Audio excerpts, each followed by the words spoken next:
আসসালামু আলাইকুম। আরও একটি শিক্ষামূলক ভিডিওতে সবাইকে স্বাগত।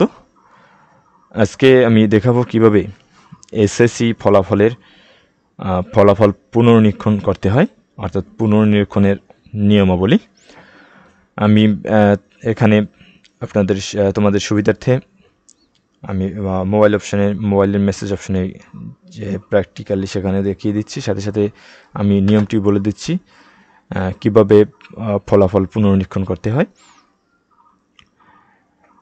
পুনর্নিরীক্ষণের জন্য। আর এখানে লেখা আছে বরিশাল বোর্ড, আসলে বরিশাল বোর্ড অর্থাৎ অন্য যে মোট 9টি বোর্ডের সবই একই নিয়ম।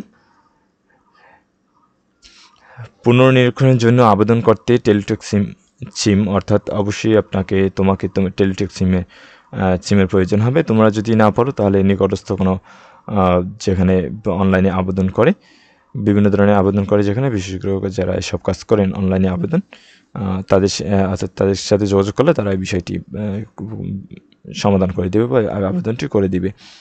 টেলিটক সিম মোবাইল অপশনে গিয়ে প্রথমে লিখতে হবে RSC, এরপরে স্পেস, অর্থাৎ স্পেসতে তোমরা বোঝো যে এখানে একটু ফাঁকা দিতে হবে, একটা ফাঁকা। এরপরে বোর্ডের নামের প্রথম 3 অক্ষর, অর্থাৎ তোমার যে নিজ বোর্ডের নামের প্রথম 3 অক্ষর, যেটা ক্যাপিটাল লেটারে হবে অর্থাৎ বড় হাতের হবে। এরপরে আবার স্পেস, এরপরে রোল নম্বর।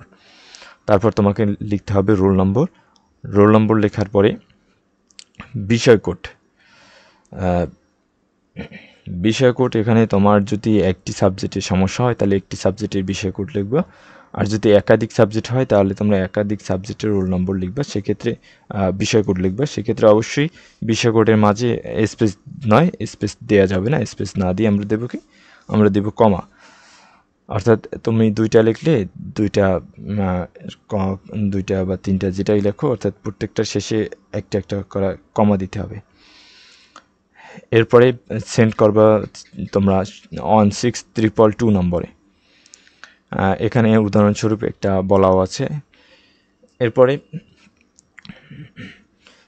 বরিশাল বোর্ডের কোনো পরীক্ষার্থীর রোল নম্বর 10086 বাংলা প্রথম পত্রের জন্য প্রথম পত্রে আবেদন করতে চাইলে মেসেজ অপশনে RSC BAR 10086 লিখে সেন্ড করুন 16222 নম্বরে। প্রীতি SMS আবেদন বাবদ কত টাকা কেটে নেওয়া হবে তা জানিয়ে একটি পিন প্রদান করা হবে।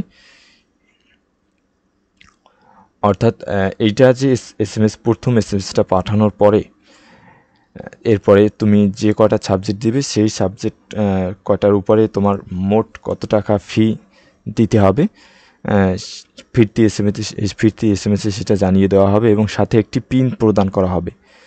আবার বলে দিচ্ছি, ফিরতি SMS-এ আবেদন বাবদ কত টাকা কেটে নেওয়া হবে তা জানিয়ে একটি পিন প্রদান করা হবে। এর আগে আমি বলে রাখি, এখানে যে টাকার কথা বলা হয়েছে তোমাকে অবশ্যই আগে হিসাব করতে হবে। সাধারণত প্রত্যেকটা সাবজেক্টের জন্য 150 টাকা কেটে নেয়, সেজন্য তোমাকে তোমার ফোনে রিচার্জে রাখতে হবে। ফোনে বিকাশ, নগদ বা অন্যান্য কোনো অনলাইন আমরা যে লেনদেন করি ওসবে রাখলে হবে না, তোমাকে অবশ্যই রিচার্জে রাখতে হবে। এটা রিচার্জ থেকে কেটে নেবে। তোমরা প্রতি সাবজেক্ট 100 টাকা 150 টাকা হিসাব করে তুমি যে কয়টা সাবজেক্টের জন্য আবেদন করবে সেই সাবজেক্টের হিসাব করে সেখানে টাকা রাখবে। হয়তো তুমি 50-100 বেশি রাখতে পারো তোমার সুবিধার্থে। এখানে ফিরতি SMS-এ তোমাকে জানিয়ে দেওয়া হবে তোমার ফোন থেকে কত টাকা কেটে নেওয়া হবে, সাথে একটি পিন নাম্বার প্রদান করবে তোমাকে। এতে সম্মত থাকলে মেসেজ অপশনে গিয়ে RSC space ES space pin নম্বর স্পেস যে কোনো একটি মোবাইল নম্বর লিখে তোমরা আবার পূর্বের মতো 16222 নম্বরে সেন্ড করবে। উল্লেখ্য, পুনর্নিরীক্ষণের ক্ষেত্রে একই SMS-এর মাধ্যমে একাধিক বিষয়ের জন্য আবেদন করা যাবে। সেক্ষেত্রে কমা দিয়ে বিষয় কোডগুলো আলাদা করে লিখতে হবে।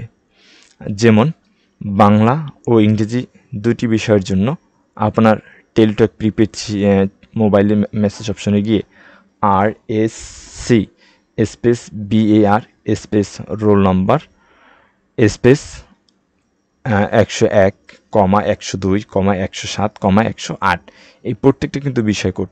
এখানে তোমরা দেখতেই পাচ্ছ প্রত্যেকটা বিষয় কোডের মাঝখানে কিন্তু ফাঁকা রয়েছে, ফাঁকা বলতে কমা রয়েছে। সেক্ষেত্রে প্রতিটি পত্রের জন্য 150 টাকা হারে ফি প্রযোজ্য হবে। এটা তোমরা হয়তো বুঝতে পেরেছো। আমি আবার বলে দিচ্ছি সংক্ষেপে, যে প্রথমে তোমার মেসেজ অপশনে যাবে, সেখানে গিয়ে অনেক সময় তোমার মেসেজ অপশনে যাওয়ার আগে তোমাদের যে নাম্বারে তোমার মেসেজটা পাঠাতে চাও সেটা দেওয়া লাগে, সেজন্য 16322 নাম্বার তোমরা আগে দিয়ে নেবে, যদি তোমরা বিশেষ করে অ্যান্ড্রয়েড ফোন বা স্মার্টফোন হয়। আর তোমরা যদি ফিচার ফোন অর্থাৎ বাটন ফোনে দাও, সেক্ষেত্রে নাম্বারটা পরেও দেওয়া যায়। তোমরা মেসেজ অপশনে গিয়ে লিখবে ক্যাপিটাল লেটারে RSC, আমি যেভাবে তোমাদের মেসেজ অপশনে গিয়ে দেখিয়ে দিয়েছি সেভাবেই তোমরা লিখবে। এরপরে বোর্ডের নামের 3 অক্ষর, এরপরে রোল নম্বর, এরপরে তোমার বিষয় কোড। তোমাদের যদি একাধিক বিষয় কোড হয় তাহলে তোমরা এভাবে 101, 102, অর্থাৎ যে সাবজেক্টের বিষয় কোড ওই সাবজেক্টের বিষয় কোডের পরে একটা কমা লিখে তোমরা পাঠিয়ে দিবে 16322 নম্বরে। এরপরে ফিরতি SMS-এ তোমাকে তোমার ওই যে কয়টা সাবজেক্টের জন্য তুমি আবেদন করেছো সেই সকল সাবজেক্টের জন্য তোমার ফোন থেকে কত টাকা কেটে নেওয়া হবে তা জানাবে, এবং সাথে একটা পিনও প্রদান করবেন। এরপরে তোমরা আবার মেসেজ অপশনে আবার যাবে, সেখানে RSC লিখে আবার স্পেস দিয়ে ইয়েস লিখবে যে তুমি রাজি কিনা। এরপরে পিন নম্বর লিখবে, এরপরে স্পেস দেবে। স্পেস দেওয়ার পরে আবার তোমার যে কোনো একটা কন্ট্যাক্ট নম্বর লিখবে, যে কোনো মোবাইল অপারেটরের, তোমার যে ফোন থেকে তুমি আবেদন করছো সেটা দিতে হবে এমনটা না। আর অন্য যে কোনো সিমের দিতে পারবে, তোমরা যে কোনো সিমের একটা নাম্বার দিলে চলবে। এরপরে আবার লিখে পাঠাও 16322 নম্বরে, তাহলেই কাজ শেষ। তো ভিডিওটি দেখার জন্য সবাইকে ধন্যবাদ। আর তোমরা তার করা বুঝতে অসুবিধা হলে অবশ্যই কমেন্ট বক্সে জানাবে। আর পরবর্তী যে কোনো শিক্ষামূলক ভিডিও দেখার জন্য তোমাদের সবাইকে আমন্ত্রণ রইল। আল্লাহ হাফেজ।